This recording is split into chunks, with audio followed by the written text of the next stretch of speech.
Welcome to doctor NYR YouTube channel. आज का जो टॉपिक है वो है prokaryotic part second. First part मैंने बना दिया है, इसका डिस्क्रिप्शन में उसका लिंक दे दूंगा, आप उसको वॉच कर सकते हैं। आज हम पढ़ेंगे second part. Please take a screenshot. जो प्रोकैरियोट्स होते हैं, अगर हम इस टॉपिक में देखेंगे, प्रोकैरियोट्स को दो कैटेगरीज में यहाँ पे डिवाइड किया गया है। लेकिन किस पे डिवाइड किया गया है? स्टैनिंग पे। ये जो स्टैनिंग जो होती है ना, ये एक साइंटिस्ट ने दिया था, जो डेनिश साइंटिस्ट थे, इनका नाम था हैंस क्रिश्चियन ग्राम। उसने ये जो टेक्निक दी थी, इसका नाम है ग्राम स्टैनिंग। उसके नाम पे ही दिया है। स्टैनिंग का मतलब क्या होता है? जब डाई करते हैं किसी चीज़ को, उसी को बोलते हैं स्टैन करते हैं, उसी को बोलते हैं मतलब स्टैनिंग टेक्निक। तो यहाँ पे क्या किया, बैक्टीरिया को दो कैटेगरीज में डाला। एक का नाम दिया है ग्राम पॉजिटिव, दूसरे का नाम दिया है ग्राम नेगेटिव। तो होता क्या है, जो एक साइंटिस्ट थे, उनने क्या किया है, उनने बैक्टीरिया लाए हैं। तो बैक्टीरिया एक बैटर प्लेट में डाल दिया। तो उसके बाद क्या किया इसने एक स्टेन डाल दिया, मतलब डाई डाल दिया इसमें, ठीक है ना। तो डाई जो इसने यूज़ किया उसका नाम था क्रिस्टल वायलेट। तो यहाँ पे जो ग्राम स्टेन जो मतलब था, उसका नाम कौन सा डाई था, वो था क्रिस्टल वायलेट। जब इसने ये अप्लाई किया इस बैक्टीरियल कॉलोनीज पे, हुआ क्या है, तो किसी में ये जो डाई है ना वो रह गया, मतलब वो वॉश जब उसने किया बैक्टीरियल कॉलोनीज को, उन कुछ बैक्टीरिया थे जहाँ पे ये जो स्टेन था क्रिस्टल वायलेट था, वो कुछ बैक्टीरिया में रह गया, और किसी बैक्टीरिया में जो ये जो स्टेन जो है क्रिस्टल वायलेट, वो निकल गया वॉशिंग के बाद। ये बहुत बड़ी टेक्निक है, यहाँ पे सिंपली मैं इसको बता देता हूँ। जिनमें ये स्टेन रह गया ना, उनको बोल दिया उसने ग्राम पॉजिटिव। और जिनमें मतलब ये निकल गया है, स्टेन वॉश आउट हुआ है इन बैक्टीरियल सेल से, तो उसको इनने बोल दिया ग्राम नेगेटिव। तो मतलब यहाँ पे क्या रीज़न था, ये जो ग्राम नेगेटिव जो थे, उनमें ये जो स्टेन था वो क्यों निकल गया, और ग्राम पॉजिटिव में क्यों, मतलब वो जो स्टेन था वो क्यों रह गया। इसका सिर्फ ये रीज़न था कि जो ग्राम पॉजिटिव बैक्टीरिया जो थे, उनका जो सेल वॉल था, जब हम उनका सेल वॉल देखते हैं, वो सेल वॉल जो बना होता है वो पेप्टाइडोग्लाइकान का बना होता है। लेकिन ये जो पेप्टाइडोग्लाइकान है वो बहुत थिन होता है। इसकी कंपैरिजन में अगर हम देखेंगे, जो ग्राम पॉजिटिव जो होते हैं बैक्टीरिया, उनका जो सेल वॉल है वो थिक होता है। जब ये सेल वॉल थिक होता है ना, तो इस जो स्टेन था वो इजीली वॉश आउट नहीं हुआ, और यहाँ पे क्या था, ये थिन था, तो इजीली ये वॉश आउट हुआ है। इसीलिए इनको यहाँ पे ग्राम नेगेटिव बोला है, और यहाँ पे क्या हुआ, ग्राम पॉजिटिव है। इसका मतलब क्या होता है, ये जो बैक्टीरिया थे ये क्लासीफाई किया on the basis of envelope. Envelope क्या होता है, सेल वॉल की थिकनेस। इसके बाद जो होता है हम पढ़ेंगे ग्लाइकोलैक्स जो होता है, ग्लाइकोकैलेक्स जो होता है, ये वाला जो आउटर मोस्ट लेयर जो होता है बैक्टीरियल सेल का, इसी को बोलते हैं ग्लाइकोकैलेक्स। कभी कभी ये बिल्कुल सॉफ्ट होता है, तो उस टाइम पे उस बैक्टीरियल सेल को, मतलब इस सेल वॉल को, इस ग्लाइकोकैलेक्स को क्या बोलते हैं, स्लाइम। इसको बोलते हैं स्लाइम लेयर। कभी कभी क्या होता है, किसी में बैक्टीरिया में ये जो ग्लाइकोकैलेक्स जो होता है ये हार्ड होता है, तो उस टाइम पे इसको क्या बोलते हैं, कैप्सूल। मतलब कैप्सूल जो होता है ग्लाइकोलैक्स तब हार्ड होता है, और जब ग्लाइकोलैक्स जो होता है बिल्कुल सॉफ्ट होता है, उस टाइम पे इसको बोलते हैं स्लाइम लेयर। इसके बाद अगर हम देखेंगे ना, जो बैक्टीरिया जो है उसका जो सेल वॉल क्यों प्रेजेंट होता है, एक तो वो शेप देता है उस बैक्टीरिया, दूसरा जो होता है कोई भी हार्श कंडीशन होता है तो वो प्रोटेक्ट कर देता है। एक तो उसको मतलब स्ट्रक्चरल सपोर्ट करता है, दूसरा क्या करता है, इसको प्रोटेक्ट करता है बर्स्ट होने से या कोलैप्सिंग होने से। कभी कभी हम जब कोई ट्रीटमेंट देते हैं, कोई ऐसा जब हम यूज़ करते हैं, सैनिटाइजर्स हम यूज़ करते हैं हाथ में, तो उस टाइम पे जो सेल वॉल जो होता है ना, जो भी सैनिटाइजर्स हम यूज़ करते हैं, वही सैनिटाइजर का क्या काम कर देता है, या इथेनॉल होता है, तो वो सेल वॉल को ही ब्रेक कर देता है। जब सेल वॉल ब्रेक हो जाता है, जो भी इंटरनल ऑर्गेनेल्स होते हैं बैक्टीरिया में, वो क्या होते हैं, बाहर निकल जाते हैं और बैक्टीरिया मर जाता है। तो यहाँ पे क्या पढ़ रहे हैं हम, ओवरव्यू पढ़ रहे हैं इस प्रोकैरियोटिक सेल का। तो प्रोकैरियोटिक सेल में हम एग्जाम्पल लेते हैं किसका, बैक्टीरिया। इसके बाद अगर हम प्लाज्मा मेम्ब्रेन देखेंगे ना बैक्टीरिया सेल का, तो यहाँ पे जो प्लाज्मा मेम्ब्रेन जो होता है ना, ये सिलेक्टिवली परमेएबल होता है। सिलेक्टिवली परमेएबल का मतलब क्या होता है, मेरे पास वाटर है, एग्जाम्पल दे रहा हूँ, ग्लूकोज है या ऑक्सीजन है, तो यहाँ पे सिर्फ एक ही जाएगा, वही जाएगा जो इस सेल को ज़रूरत होती है, तो वही इस प्लाज्मा मेम्ब्रेन के अंदर जा सकता है। तो दूसरे जो होते हैं फॉर एग्जांपल ऑक्सीजन, ग्लूकोज जो होते हैं, ये एंटर नहीं जाएंगे। सिर्फ जो पर्टिकुलर चीज़ जो होते हैं सेल को चाहिए वही एंटर जाएगा सेल के अंदर थ्रू प्लाज्मा मेम्ब्रेन, और बाकी जो है ना बाकी मतलब बाहर ही रह जाए, तो उसी को बोलते हैं सिलेक्टिवली परमेएबल। अगर परमेएबल होगा मतलब पूरे परमेएबल, अगर सिलेक्टिवली मतलब नहीं होगा तो सीधे परमेएबल होगा तो तीनों जा सकते हैं, ठीक है ना, तो उसी को बोलते हैं सिलेक्टिवली परमेएबल। दूसरे जो इंपॉर्टेंट स्ट्रक्चर्स होते हैं बैक्टीरियल सेल में वो होते हैं मेसोसोम्स। मेसोसोम्स कुछ नहीं होते हैं, जब प्लाज्मा मेम्ब्रेन हम देखते हैं ना, यहाँ पे मैं रेड लाइन से इसको यहाँ पे दिखा देता हूँ, मतलब इनर की साइड, मतलब टुवर्ड्स द साइटोप्लाज्म, ये जो है ना कुछ इनफोल्डिंग्स होते हैं इस बैक्टीरियल प्लाज्मा में, या इनको बोलते हैं एक्सटेंशंस, इन्हीं को बोलते हैं मेसोसोम्स। और ये जो मेसोसोम्स इस बैक्टीरिया सेल में होते हैं, किस किस फॉर्म में होते हैं, ये वेसिकल्स के फॉर्म में होता है, ट्यूबुलस के फॉर्म में होता है, और लैमेले के फॉर्म में। जैसे कि हमें पता है ना, जो प्रोकैरियोटिक सेल होता है उसमें जो वेल बाउंड ऑर्गेनेलीज होते हैं, मेम्ब्रेन बाउंड ऑर्गेनेलीज होते हैं, फॉर एग्जांपल माइटोकॉन्ड्रिया हो गया या हो गया गोल्गी अपैरेटस, इसी तरीके से जो होगा वेल बाउंड न्यूक्लियर मेम्ब्रेन नहीं होता है उसमें प्रेजेंट न्यूक्लियस में, तो ये सब एब्सेंट होता है प्रोकैरियोटिक सेल में। तो इसके मतलब इसकी जगह पे क्या है, इसमें कुछ मेसोसोम्स होते हैं जो लगभग ये इनका फंक्शन कर देते हैं। फॉर एग्जांपल मेसोसोम्स अगर हम देखेंगे ना, मेसोसोम का काम क्या करता है, ये इनके फॉर्म में होता है ना वेसिकल्स, ट्यूबुलस, लैमेले, तो ये क्या काम करता है, रेस्पिरेशन कर देता है, सिक्रेशन का काम भी कर देता है, और डीएनए रेप्लिकेशन। डीएनए रेप्लिकेशन का मतलब क्या होता है, डीएनए जो होता है डीएनए का सिंथेसिस होना, मतलब एक डीएनए कॉपी होगी ना, इसकी बहुत सारी कॉपीज बनेंगे, तो वो जो डीएनए कॉपी जो है ना वो दूसरे सेल्स में ट्रांसफर हो जाएगा। मतलब जो एक सेल बन गई फिर दूसरे सेल्स जो बनते हैं ना उनको बोलते हैं डॉटर सेल्स। तो जो दूसरे सेल्स बनेंगे तो उसमें वो डीएनए जो होता है वो डिस्ट्रीब्यूट होता है, तो उसमें जो काम जो मतलब वो जो हेल्प कर देता है वो यही मेसोसोम्स ही होते हैं।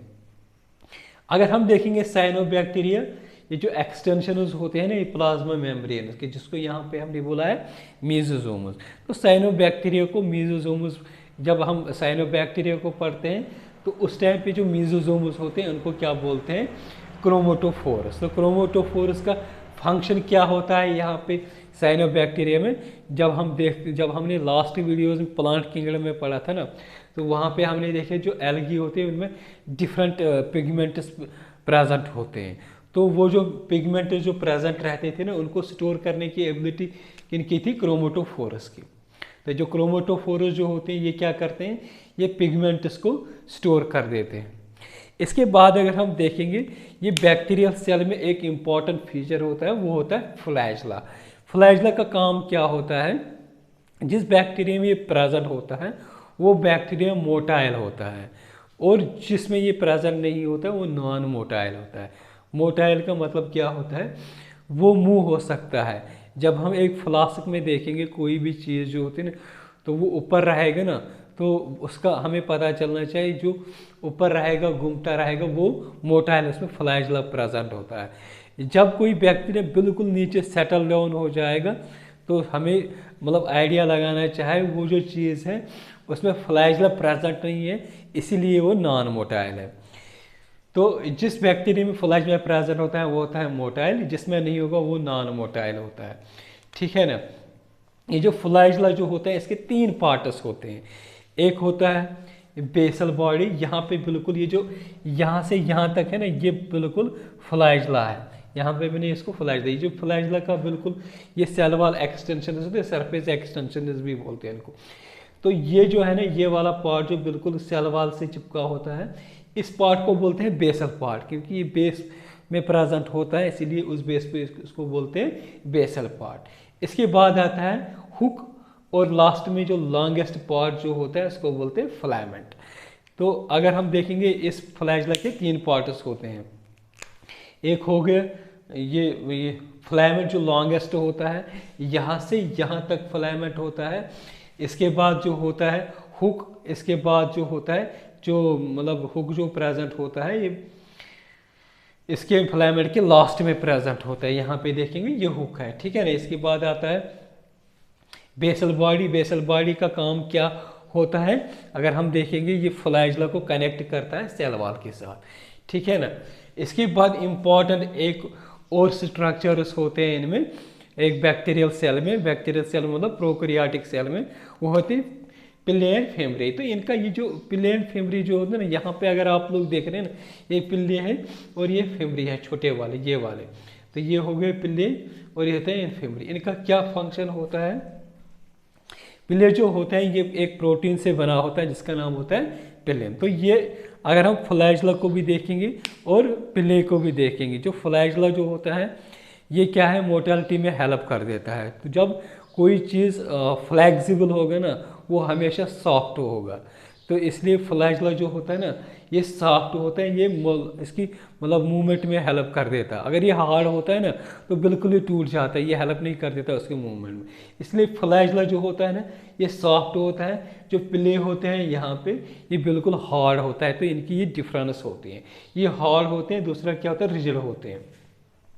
तो ये जो पिल्ले का काम क्या इसका फंक्शन क्या होता है, मेरे पास एक बैक्टीरियल सेल है, इसको मैंने ऐसे बनाया सिंपली, ठीक है ना। दूसरा बैक्टीरियल सेल भी है। तो ये जो बैक्टीरिया होता है ना, ये बैक्टीरिया से इस बैक्टीरिया तक जेनेटिक मटेरियल ट्रांसफर हो जाएगा। That process is known as conjugation.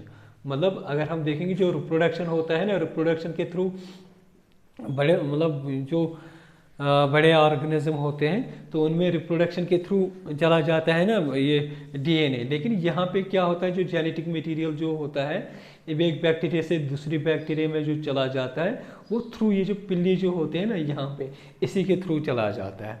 दूसरा जो होता है, तो कंजुगेशन क्या होता है, जब एक बैक्टीरियल सेल दूसरी बैक्टीरिया को जेनेटिक मटेरियल ट्रांसफर करेगा विद थ्रू ये जो पिली स्ट्रक्चर, सरफेस स्ट्रक्चर जो होते हैं इसके थ्रू, तो उस प्रोसेस को बोलते हैं कंजुगेशन। तो फेमरिया क्या काम करते हैं, इसका यही काम होता है, ये जो मतलब सरफेस होते हैं, बहुत सारी सरफेस पे बैक्टीरिया प्रेजेंट होता है ना, तो बैक्टीरिया की सरफेस पे ये अटैचमेंट हेल्प करने में मदद कर देता है। तो इस तरीके से तीनों को पता चलना चाहिए, पिले का क्या काम होता है, फेमरी का क्या काम रहता है और फ्लैगेला का क्या काम होता है। इसके बाद जो होता है प्रोकैरियोटिक सेल में, वो होते हैं राइबोसोम्स। राइबोसोम्स जो होते हैं ये यूकैरियोटिक सेल में भी प्रेजेंट होता है, प्रोकैरियोटिक सेल में भी प्रेजेंट होता है। तो ये कहाँ पे प्रेजेंट होंगे, इसमें प्रोकैरियोटिक सेल में साइटोप्लाज्म में। यहाँ पे आप आज देख रहे हैं ना, ये जो डॉट डॉट मैंने यहाँ पे बनाए ये वाले, तो इन्हीं को बोलते हैं राइबोसोम्स। तो ये बिल्कुल इस साइटोप्लाज्म में ही प्रेजेंट होता है। तो अगर हम इनका साइज देखेंगे 15 to 20 माइक्रोमीटर इनका साइज होता है। और ये किससे बने होते हैं, दो मतलब सब यूनिट से बने होते हैं। एक होता है लार्ज सब यूनिट, दूसरा होता है स्मॉल सब यूनिट, मतलब दो पार्ट्स का बना होता है। जो लार्ज सब यूनिट है उसको बोलते हैं 50S और जो स्मॉलर जो होता है उसको बोलते हैं 30S।